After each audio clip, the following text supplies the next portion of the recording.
Friends, hello friends. இன்றைக்கி நம்ம வந்து எண்ணெய் கத்திரிக்காய் குழம்பு வைக்க போகிறோம். அதுக்கு நான் கத்திரிக்காய் சின்ன கத்திரிக்காய் எனக்கு கிடைக்கல, அதனால் கொஞ்சம் பெரிய கத்திரிக்காய் எடுத்துருக்கேன். நீங்கள் சின்ன கத்திரிக்காய் கிடைச்சா அதை யூஸ் பண்ணுங்கள். கத்திரிக்காய் எடுத்து காம்பு இருக்கிற மாதிரி, சின்னதாக ஒரு காம்பு இருக்கிற மாதிரி வச்சு நாலாக கீனி நான் தண்ணியில் உப்பு தண்ணியில் நான் போட்டு வச்சுருக்கேன்.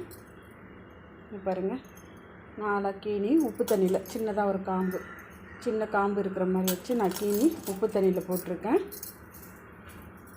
அடுப்பில் இப்போ பாத்திரத்தை வச்சுட்டோம். பாத்திரத்தை வச்சதுக்கப்புறம் நம்ம ஒரு மூணு கரண்டி எண்ணெய் விட்டுக்கிறோம். நல்லெண்ணெய் தான் நான் இப்போ யூஸ் பண்ணுறேன். 3 கரண்டி எண்ணெய் விட்டுட்டு 3 கரண்டி எண்ணெய் விட்டினதுக்கப்புறம் நம்ம கத்திரிக்காய் கட் பண்ணி கீனி வச்சுருக்கோம்ல, அந்த கத்திரிக்காயை எண்ணெயில் போட்டு பொரித்து எடுத்துக்கலாம்.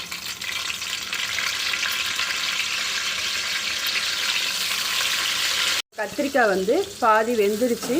வெந்ததுக்கப்புறம் நம்ம ஒரு பிளேட்டில் இந்த கத்திரிக்காய் எல்லாத்தையும் எடுத்து வச்சுக்கலாம். இப்போ நம்ம கத்திரிக்காய் எல்லாத்தையும் வதக்கி எடுத்துட்டோம். வதக்கி எடுத்ததை வச்சுட்டு நம்ம குழம்பு பேஸ்ட்டு ரெடி பண்ணோம். அதுக்கு தேவையான பொருள் என்னென்னு பார்த்துக்கலாம். இங்கே பாருங்கள், 1 ஸ்பூன் மிளகு, ஜீரகம், வெந்தயம், மிளகு, ஜீரகம், பெருஞ்சீரகம் 3த்தையும் எடுத்துருக்கோம். ஒரு ஸ்பூன் எடுத்துருக்கோம். சின்ன துண்டு என்ன எடுத்துருக்கோன்னா தேங்காய், சின்ன துண்டு தேங்காய் எடுத்துருக்கோம். இஞ்சி ஒரு 2 துண்டு எடுத்துருக்கோம். இஞ்சி 10 பல்லு பூண்டு எடுத்துருக்கோம். சின்ன வெங்காயம் நம்ம எடுத்துருக்கோம். 2 தக்காளி பழம் நான் பெரிய சைஸ்லேயே கட் பண்ணியிருக்கோம். ஏன்னா நம்ம பேஸ்ட்டு இது எல்லாத்தையும் இப்போ வதக்கிட்டு பேஸ்ட்டாக அரைச்சிக்கலாம். நம்ம இப்போ அடுப்பை சிம்மில் வச்சுப்போம். இந்த கத்திரிக்காய் வதக்கணும் பாருங்கள், அந்த எண்ணெயிலே இப்போ நம்ம மிளகு ஜீரகம் எடுத்து வச்சுருக்கோம்ல, இந்த மிளகு ஜீரகத்தை இந்த எண்ணெயில் ஆட் பண்ணிக்கோங்க.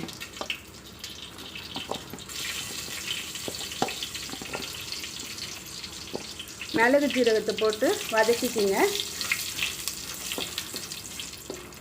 மிளகு ஜீரகம் வதங்கினதுக்கப்புறம் நம்ம வச்சுருக்கோம்ல சின்ன வெங்காயம் உரித்து வச்சுருக்கோம் பாருங்கள், அந்த சின்ன வெங்காயத்தை நம்ம இப்போ இதில் போட்டு வதக்கிறோம்.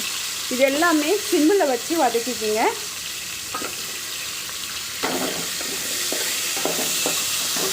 வெங்காயம் கொஞ்சம் வதங்கினதுக்கப்புறம் நம்ம தக்காளியை போட்டு பாருங்கள். இப்போ சின்ன வெங்காயம் வதங்கிடுச்சு.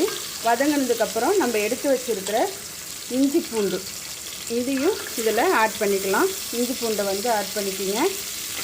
அப்புறமா தக்காளி எடுத்து வச்சுருக்கோம் பாருங்கள், 2 அந்த தக்காளியும் இதில் ஆட் பண்ணிக்கிங்க. ஆட் பண்ணிவிட்டு நல்லா வதங்கணும். இந்த தக்காளி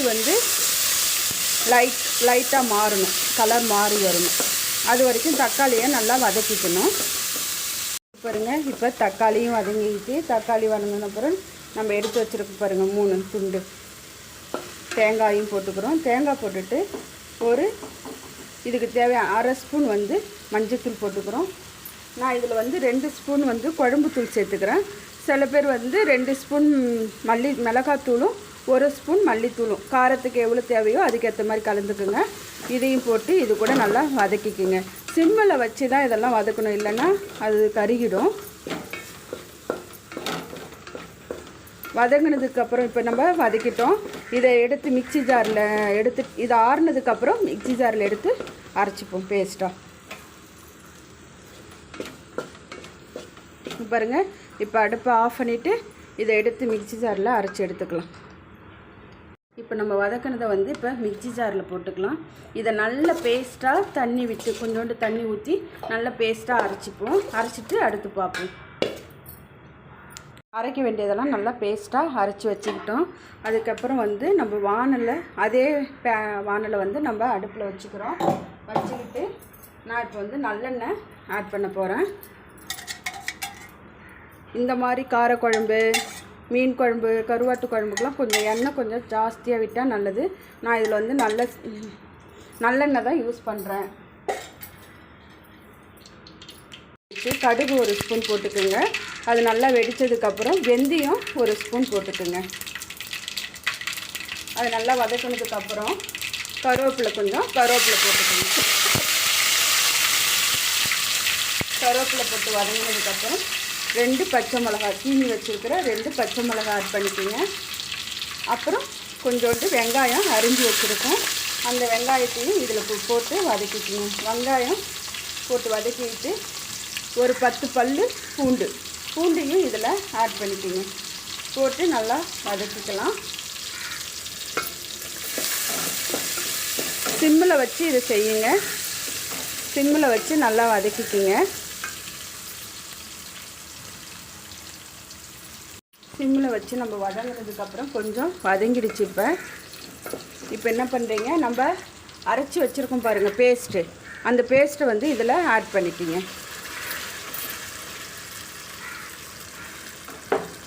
பேஸ்ட்டை வந்து இதில் ஆட் பண்ணிக்கிங்க. அதுக்கப்புறம் ஒரு எலுமிச்சம்பழ அளவு நான் புளி எடுத்து அதை வந்து தண்ணியில் கரைச்சி வச்சுருக்கேன். அதை வந்து இதில் கலந்துக்கலாம். இதில் வந்து நம்ம வந்து இது முன்னாடியே வதக்கியாச்சு, பச்சை வாசனை போக முன்னே வதக்கி நம்ம பேஸ்ட்டாக அரைச்சிருக்கோம். அதனால் இப்போ ஒரு 2 நிமிஷம் மட்டும் வதக்கிக்கிட்டு நம்ம கரைச்சி வச்சுருக்கிற புளி பேஸ்ட்டு தண்ணி வந்து இதில் கலந்துக்கலாம். இது கொஞ்சம் வதக்கினதுக்கப்புறம் நம்ம கரைச்சி வச்சுருக்கோம்ல புளி தண்ணி, அந்த புளி தண்ணியை வந்து இதில் ஆட் பண்ணிக்கிங்க.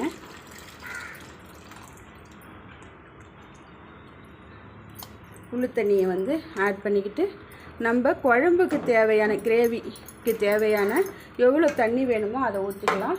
நான் நம்ம அரைச்சி வச்சுருக்க மிக்ஸி ஜாரில் தண்ணி ஊற்றி வச்சுருக்கேன். அதை வந்து இதில் நம்ம ஊற்றிக்கலாம்.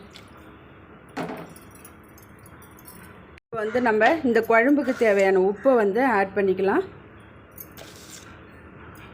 உப்பு போட்டுட்டோம்.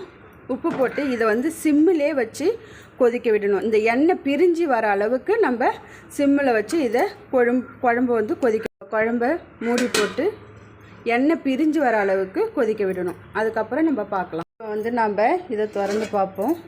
எண்ணெய் வந்து இப்போ பிரிஞ்சு வந்துடுச்சு. பிரிஞ்சு வந்ததுக்கப்புறமா நம்ம வதக்கி வச்சுருக்கோம்ல, எண்ணெயில் பொரிச்சு வதக்கி வச்சுருக்கிற கத்திரிக்காயை வந்து இப்போ வந்து ஆட் பண்ணிக்கலாம். கத்திரிக்காய் வந்து பாதி வெந்துடுச்சு முன்னாடியே, அதனால் இப்போ வந்து நம்ம ஆட் பண்ணிக்கலாம்.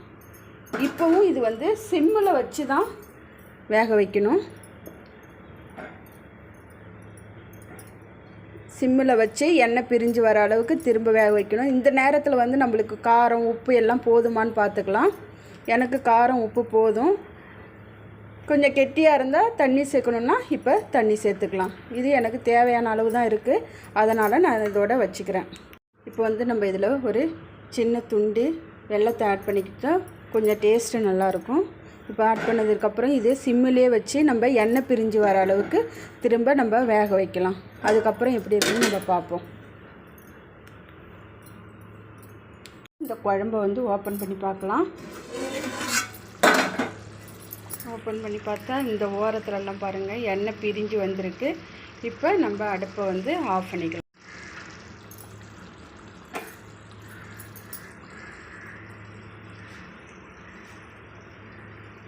பாருங்கள் நம்ம குழம்பு வந்து ரெடி ஆகிடுச்சு. ரெடியானதுன்னு சாதம் போட்டுவிட்டோம். தட்டில் வந்து சாதம் போட்டாச்சு. இப்போ